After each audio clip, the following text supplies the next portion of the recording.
नमस्कार, मेरा नाम है अमिताभ और दृष्टि आईएएस की इस नई वीडियो में स्वागत है आपका। दिल्ली विधानसभा चुनाव निकट है और इन चुनावों के चर्चा के बीच में पक्ष और विपक्ष दोनों के द्वारा आरोप प्रत्यारोप के दौर में एक हम कह सकते हैं चर्चा और तेजी से चल रही है। वो है वोटर आईडी को आधार से लिंक कराने की चर्चा। इस पर बहस एक बार फिर से चल पड़ी है। दरअसल आपको बता दें कि 2015 में NERPAP एक पहल शुरू की गई थी, जिसके तहत एक कार्यक्रम था मतदाता पहचान पत्र को आधार से लिंक कराने की। एक पहल के तौर पर शुरुआत फरवरी 2015 में की गई थी। Basically national electoral rolls purification and authentication programme के तहत इसकी शुरुआत की गई थी। लेकिन आपको बता दें कि आधार की जहां तक बात है तो 12 अंकों की एक ऐसी यूनिक संख्या होती है जो कि आपके पहचान पत्र के तौर पर जानी जाती है, लेकिन ये नागरिकता का प्रमाण नहीं होती है, जिसमें कि पता, जन्मतिथि, उंगलियों के निशान, आपके आइरिस स्कैन, ये सारी चीजें उसमें होती हैं। और पहला आधार जो है 2010 में जारी किया गया था। ये पहल की गई कि जो पहचान पत्र होते हैं, मतदाता पहचान पत्र होते हैं, उसमें जो फर्जी प्रविष्टियां होती हैं, उन प्रविष्टियों को कैसे बाहर किया जाए। तो इसके लिए जो आपकी पहचान यूनिक आईडी जो संख्या होती है, जिसको आधार के रूप में हम जानते हैं, उससे जोड़ने की, उससे लिंक करने की एक परिपाटी, एक कार्यक्रम के तहत इसकी शुरुआत फरवरी 2015 में की गई थी। लेकिन फिर ये प्रक्रिया आगे बढ़ती है, फिर इसमें कुछ रुकावटें आती हैं और फिर से इस आरोप प्रत्यारोप के दौर के साथ इसकी चर्चा एक बार फिर से जोरों पर पकड़ रही है। जोरों पर चर्चा ये चल रही है। तो आज के इस वीडियो के माध्यम से हम समझने की कोशिश करेंगे कि दरअसल ये आधार को वोटर आईडी से लिंक कराने की जो चर्चा है, इसका इतिहास क्या रहा है, वास्तव में इसको लेकर क्या फायदे हैं, इसके साथ साथ फायदों के साथ साथ वो चुनौतियां क्या क्या हैं, वो चिंताएं क्या क्या हैं और आगे की राह क्या हो सकती है। तो आज के इस पूरे एपिसोड में इस पूरे पहलू को समझने की कोशिश करेंगे। वोटर आईडी आधार लिंक सही है या गलत है।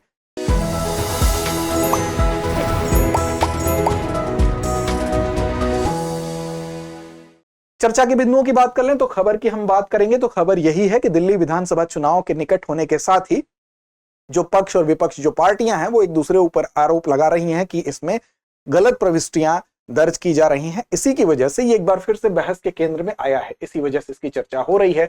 आधार वोटर आईडी लिंक का इतिहास हम एक नजर डालेंगे कि कैसे इसकी शुरुआत होती है कार्यक्रम के तहत, फिर उसमें कैसे रुकावटें आती हैं और वर्तमान में इसका क्या स्टेटस है, क्या होंगे इससे लाभ, उसको भी देखेंगे, चिंताओं पर भी नजर डालेंगे।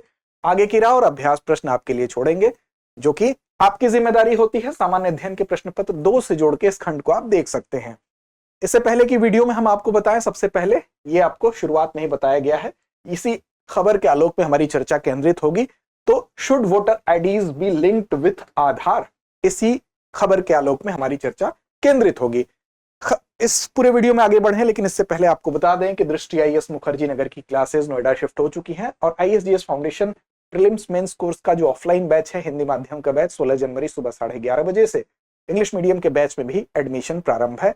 पता आप हमारा यहाँ देख सकते हैं और 87501 पर आप कॉल करके विस्तार से जानकारी हासिल कर सकते हैं। सबसे पहले बात करते हैं कि आधार वोटर आईडी से लिंक जो होने की प्रक्रिया है, इस कार्यक्रम की शुरुआत कब हुई। तो देखिए, इस कार्यक्रम की शुरुआत 2015 में भी हुई और फरवरी 2015 से ही एक कार्यक्रम चलाया गया और इस कार्यक्रम के माध्यम से ही एक पहल के तौर पर इसकी शुरुआत की गई कि कैसे मतदाता जो पहचान पत्र हैं उसमें जो फर्जी प्रविष्टियों के फर्जी तरीके से लोग शामिल हो जाते हैं, फर्जी तरीके से मतदाता पहचान पत्र बनवा लेते हैं, तो इससे कैसे निपटा जाए। तो इससे निपटने के लिए कहा गया कि जो आधार जो संख्या होती है, क्योंकि वो यूनिक आईडी होती है, उससे अगर ये दोनों चीजों को लिंक कर दिया जाएगा एक साथ, तो फर्जी प्रविष्टियों को रोका जा सकेगा। इस नियत के नाते इसकी शुरुआत की गई, जिस कार्यक्रम का नाम क्या दिया गया, तो NERPAP कार्यक्रम इसका जो था, इसी के तहत इसकी शुरुआत की गई, जैसा कि शुरू में आपको बताया गया है। तो मुख्य चुनाव आयुक्त उस समय थे HS ब्रह्मा जी। उन्होंने ही घोषणा की कि 1 मार्च 2015 से आधार नंबर को मतदाता सूची डेटाबेस से जोड़ने के लिए इस अभियान की शुरुआत हो रही है और इसका उद्देश्य ही था फर्जी या डुप्लीकेट मतदाताओं को कैसे इस सूची से बाहर रखा जाए। अब चुनाव आयोग जो है आधार नंबर देना, यहां पर उसने ये कहा कि स्वैच्छिक होगा, वैकल्पिक होगा। फिर 11 अगस्त 2015 को इसमें क्या हुआ कि सुप्रीम कोर्ट ने आधार को लेके ये कहा कि आधार का उपयोग जो है वो केवल कल्याणकारी योजनाएं जो होती हैं उसी के लिए, वहीं की योजनाओं तक ये सीमित होंगी। अब कल्याणकारी योजनाएं जैसे कि खाद्यान्न बंटवारा हो गया, LPG कनेक्शन हो गया, केरोसिन हो गया, तो इन सभी चीजों तक या पैन से जोड़ने तक ही इसको लिमिट किया गया। इसकी लिमिटेशन तय की गई, इसकी सीमाएं तय की गई कि पैन से इसको लिंक आप करा सकते हैं। फिलहाल सुप्रीम कोर्ट के इस आदेश के बाद यह कार्यक्रम जो है वो रुक जाता है, ठंडे बस्ते में जाता है और लेकिन तब तक स्टेटस आप देखें कि जो चुनाव आयोग है उसके द्वारा 38 करोड़ आधार विवरण एकत्र किए जा चुके थे। इस निर्णय के बाद चुनाव आयोग ने अपना अभियान फिलहाल के लिए रोक दिया। आगे क्या हुआ इसमें, तो 2019 में आप देखेंगे इलेक्शन कमीशन ने एक बार फिर से सरकार के पास अपनी गुहार लगाई। इलेक्शन कमीशन ने कहा कि आधार नंबर को मतदाता सूची से जोड़ने के लिए हम फिर से प्रस्ताव दे रहे हैं, और फिर से इन्होंने सरकार के पास एक प्रस्ताव भेजा कि ये जोड़ना जरूरी है क्योंकि फर्जी प्रविष्टियों को तभी रोका जा सकेगा। तो जो इलेक्शन कमीशन है, आयोग है, उसने चुनाव कानून में संशोधन करने की भी सिफारिश की ताकि जो आधार नंबर है उसको मतदाता पहचान पत्र से, अर्थात जो आपका वोटर आईडी पहचान पत्र होता है, उससे लिंक किया जा सके। अब इसमें क्या हुआ, चुनाव कानून संशोधन विधेयक एक लाया गया और 2021 में आप देखेंगे ये विधेयक फिर पास भी होता है संसद के द्वारा, और संसद ने इसको जब पास कर दिया तो 17 जून 2022 को कानून मंत्रालय द्वारा एक अधिसूचना जारी की गई, और इस अधिसूचना में कहा गया कि जो मतदाता सूची है उसमें नामित प्रत्येक व्यक्ति आधार नंबर अपना दे सकता है। हालांकि यहां भी यह स्वैच्छिक ही रखा गया। जुलाई 2022 से चुनाव आयोग ने आधार नंबर का संग्रहण फिर से शुरू किया, तो जो प्रक्रिया भी रुक गई थी वो फिर से जुलाई 2022 से आप देखेंगे फिर से अब यहां पर शुरू हो जाता है। आधार नंबर फिर से कलेक्ट किया जाना स्वैच्छिक रूप से इसकी शुरुआत हो जाती है। लेकिन इस बार कहा गया कि जो आधार नंबर है वो देने के लिए चुनाव आयोग ने कहा कि 2 फॉर्म आपको भरने पड़ेंगे। एक फॉर्म में क्या होगा, एक फॉर्म 6 होगा और दूसरा फॉर्म 6B होगा। फॉर्म 6 किसके लिए होगा, तो जो नए मतदाता हैं उनका अगर नामांकन होना है तो उनको फॉर्म 6 भरना पड़ेगा, और जो मतदाता मौजूदा मतदाता हैं, जो पहले से मतदाता हैं, उनको अपना आधार नंबर कलेक्ट करने के लिए फॉर्म 6B की यहां पर व्यवस्था होगी। फॉर्म 6B उनको भरना पड़ेगा। अब इसके खिलाफ भी सुप्रीम कोर्ट में फिर एक याचिका दायर की गई। इस याचिका में क्या कहा गया, इसमें कहा गया कि जो फॉर्म 6 है और फॉर्म 6B है ये व्यक्तियों के लिए, उन व्यक्तियों के लिए कोई विकल्प नहीं है। देखिए इसमें बहुत ध्यान देने वाली बात है, यहीं पर थोड़ा सा इसको ध्यान से आप समझेंगे। जो मतदाता अपना आधार विवरण मान लीजिए देना ही नहीं चाहते हैं, एक तो वो मतदाता हैं जिनके पास आप देखें मतदाता के पास यहां 2 विकल्प था, या तो वो आधार नंबर प्रदान करें या ये घोषणा करें कि आपके पास आधार कार्ड है ही नहीं। तो ऐसे में क्या होता था, ऐसे मतदाता जिनके पास आधार कार्ड होता था लेकिन वो देना नहीं चाहते थे, क्योंकि ये विकल्प उनके पास था नहीं कि अगर आपके पास आधार कार्ड है लेकिन आप देना नहीं चाहते हैं, तो ऐसे विकल्प की दशा में वो ये विकल्प चुन सकते थे। अगर तीसरा विकल्प भी होता कि आप देना चाहते नहीं हैं, अपना आधार जो भी यूनिक आइडेंटिफिकेशन आपका जो नंबर है वो आप शेयर नहीं करना चाहते हैं, अपनी गोपनीय जो जानकारी है वो किसी को आप सुपुर्द नहीं करना चाहते हैं, तो आपको बाध्य नहीं किया जा सकता था। लेकिन वो विकल्प जब नहीं था तो ऐसा तबका भी था जो कि जिनके पास आधार था लेकिन वो आधार नंबर अपना शेयर नहीं करना चाहते थे। तो उन्होंने क्या किया, उन्होंने कहा कि आधार नंबर है, लेकिन उन्होंने इस विकल्प को चुना। उन्होंने कहा कि आधार कार्ड हमारे पास है ही नहीं। तो ऐसी दशा में न चाहते हुए भी उनसे एक अपराध हो रहा था। उन्होंने अगर झूठ बोला तो ऐसे मतदाता जो अपने आधार को देना नहीं चाहते थे, उन्होंने झूठी घोषणा कर दी कि आधार हमारे पास है ही नहीं। अब यहां पर ये अगर कृत्य कोई करता है तो ये लोक प्रतिनिधित्व अधिनियम 1950 के तहत क्या था, एक दंडनीय अपराध था। तो ये विकल्पहीनता की वजह से, तीसरा विकल्प न होने की वजह से ऐसे जो मतदाता थे जिनके पास आधार था लेकिन वो अपनी जानकारी शेयर नहीं करना चाहते थे, अगर वो मना कर रहे थे, झूठ बोल रहे थे, इस दूसरे विकल्प को चुन रहे थे, तो इसका मतलब वो एक अपराध कर रहे थे। फिर सितंबर 2023 में चुनाव आयोग ने सुप्रीम कोर्ट में यह स्पष्ट किया, जब यह याचिका के थ्रू ये मामला गया, कि ऐसे लोगों का भी आप ध्यान रखें कि वो चाहते हैं, उनके पास है आधार, फिर भी शेयर करना नहीं चाहते हैं। तब यहां पर चुनाव आयोग ने सुप्रीम कोर्ट में यह बात स्पष्ट किया कि यह आवश्यक परिवर्तन जो है वो करेगा, भविष्य में इस बात पर विचार किया जाएगा कि जिनके पास आधार कार्ड है लेकिन वो शेयर नहीं करना चाहते हैं तो उनको बाध्य नहीं किया जा सकता है। अब देखिए दिसंबर 2023 में चुनाव आयोग ने कानून मंत्रालय को फिर एक पत्र लिखा और आयोग ने लोक प्रतिनिधित्व अधिनियम 1950 में संशोधन करने की मांग की, और ये इस आधार पर मांग की कि जो जिनके पास आधार है, जो व्यक्ति आधार धारित करते हैं लेकिन वो देना नहीं चाहते हैं, तो उनके लिए भी एक विकल्प की व्यवस्था होनी चाहिए। साथ ही साथ यहां पर आधार नंबर वैकल्पिक नाम का एक शब्द जोड़ने की भी बात कही। ये बातें, ये परिवर्तन करने के लिए कहा कि जो लोक प्रतिनिधित्व अधिनियम 1950 में है उसमें संशोधन किया जाए, इसलिए चुनाव आयोग ने कानून मंत्रालय को यहां पर एक लेटर लिख दिया। दिसंबर 2023 में सरकार का क्या कहना था, सरकार ने कहा कि यहां पर संशोधन की आवश्यकता ही नहीं है। दरअसल जो लोक प्रतिनिधित्व अधिनियम में संशोधन की बात कर रहा था चुनाव आयोग, तो सरकार ने कहा कि चुनाव आयोग ने जो सुप्रीम कोर्ट में अपना स्पष्टीकरण दिया था कि ये जरूरी नहीं है कि जो इसके पास आधार कार्ड है वो भी सबमिट करे ही करे, तो वो स्पष्टीकरण ही पर्याप्त है। आधार नंबर देना अनिवार्य नहीं है, बल्कि ये स्वैच्छिक ही है। तो ये बात यहाँ पर स्टेटस फिलहाल है, तो आप ये जाने। अब सवाल ये उठता है कि अगर आधार नंबर से जोड़ने की बात हो रही, हालांकि बाध्य नहीं किया जा सकता है अभी के स्टेटस के हिसाब से, लेकिन अगर इससे जोड़ने की बात हो रही है तो इसको जोड़ने के पीछे क्या वो लाभ हैं और क्या वो चिंताएं हैं, इन दोनों पर भी हमें ध्यान देने की आवश्यकता है, क्योंकि इसी को लेकर बहस चल रही है। तो देखिए, अगर जुड़ता है तो उससे लाभ क्या हो सकता है, पहले हम लाभ पर चर्चा कर लेते हैं। सबसे बड़ी चीज जो है जिसको लेकर इस बहस की शुरुआत हुई थी, वो है कि डुप्लीकेट मतदाता पहचान पत्रों में कमी आएगी।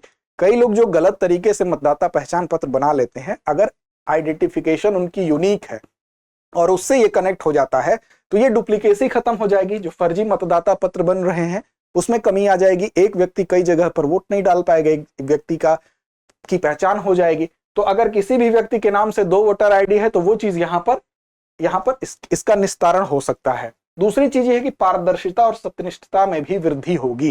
कैसे? मान लीजिए यदि कोई व्यक्ति है वो गलत जानकारी देके मतदान करना चाहता है, लेकिन जैसे ही, चूंकि इसमें आपकी आइरिस स्कैन भी होता है, आपकी उंगलियों के निशान भी होते हैं, आपका पता, जन्मतिथि, सारे डिटेल्स, आपका यूनिक आइडेंटिफिकेशन जो 12 अंकों का नंबर होता है उसमें दर्ज होता है। तो इसमें इस तरह की कोई घटना आप गलत जानकारी देकर मतदान नहीं कर सकते हैं।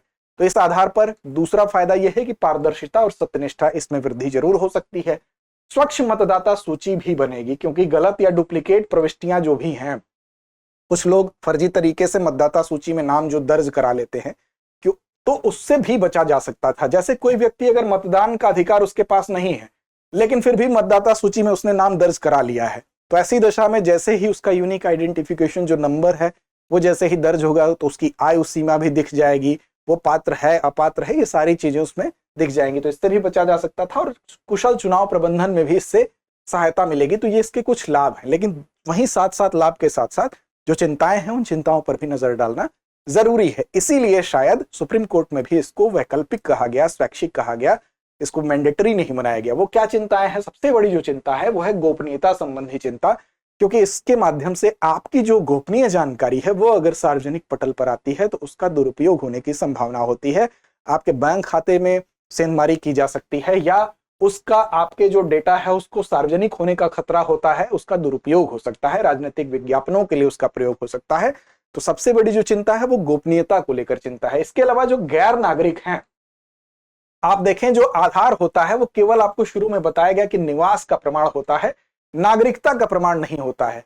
तो जो गैर नागरिक भी मतदाता सूची में आ सकते हैं। दूसरा तो ये चिंता है कि अगर ऐसा होगा तो जो गैर नागरिक है वो भी अगर आधार उसने बनवा रखा है तो वो इस प्रक्रिया में मतदान की प्रक्रिया में शामिल हो सकता है, जबकि जो गैर नागरिक है उसको ये अधिकार नहीं मिला हुआ है। नामांकन संबंधी कुछ समस्याएं भी हैं, जैसे जो ग्रामीण क्षेत्र है विशेष रूप से, वहां पर सबके पास आधार की उपलब्धता अगर नहीं है तो ऐसी दशा में वो मताधिकार से वंचित हो सकता है। दूसरी चिंता ये भी है। साथ ही साथ प्रशासनिक और तकनीकी चुनौतियां भी हैं, क्योंकि आधार एक ऐसी चीज है, अगर इससे मतदान की व्यवस्था को आप दोनों को एक साथ अगर जोड़ते हैं तो यहाँ पर एक तो सबसे बड़ी समस्या यह है कि लगातार इसके अपडेट होने की आवश्यकता होती है। साथ ही साथ आपने मान लीजिए पता शुरू में कहीं और का दर्ज कराया है, लेकिन समय के साथ आपका अगर पता चेंज होता है तो उसमें आपको व्यवहारिक समस्याएं आ सकती हैं। मतदान के समय आपको चुनौतियों का सामना करना पड़ सकता है। वहीं इससे आप देखें कि कुछ मानवीय त्रुटियां ऐसी हो गई हैं जो कि आधार में गलत तरीके से दर्ज हैं, उसको लेकर भी आपत्ति हो सकती है।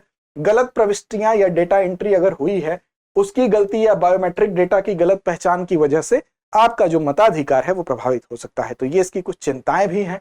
अब इसमें सवाल उठता है कि इन दोनों के बीच में, इन चिंताओं और लाभों के बीच का रास्ता क्या हो सकता है। तो देखिए, इसका रास्ता ये हो सकता है कि आधार को मतदाता पहचान पत्र से जोड़ने से चुनाव प्रक्रिया सुदृढ़ हो जाएगी, इसमें कोई दो राय नहीं है। लेकिन इसके लिए हमको सबसे बड़ी जो चुनौती है वो है इसकी गोपनीयता।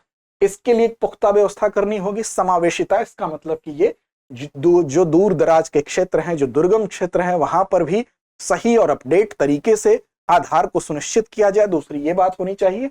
और जो भी तकनीकी खामियां हैं, इस बात का भी ध्यान रखा जाए कि उन तकनीकी खामियों के निस्तारण के लिए भी एक बेहतर व्यवस्था, एक बेहतर मैकेनिज्म बनाया जाए, ताकि इन बातों को जब हम दूर कर लें, इसके लिए एक पुख्ता व्यवस्था कर लें कि किसी की गोपनीयता भंग नहीं होगी, सबके तक इसकी पहुंच हो गई है।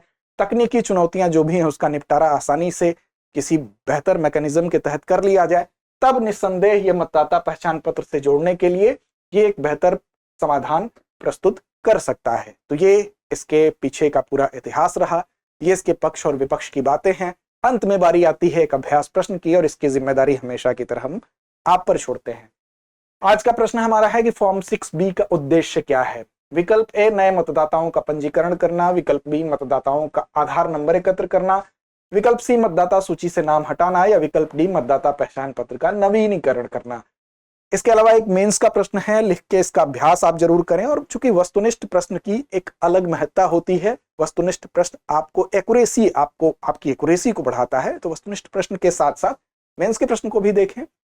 चुनाव आयोग द्वारा आधार मतदाता पहचान पत्र में लिंकिंग की पहल का उद्देश्य और इसके संभावित प्रभावों की व्याख्या करें। तो उम्मीद है इस प्रश्न का सही और सटीक जवाब आप जरूर देंगे। तो लड़ते रहें, अपने लक्ष्य की ओर बढ़ते रहें। डियर व्यूअर्स, अपने एग्जाम की तैयारी को और बेहतर करने के लिए हमारे चैनल को लाइक, शेयर और सब्सक्राइब करना न भूलें।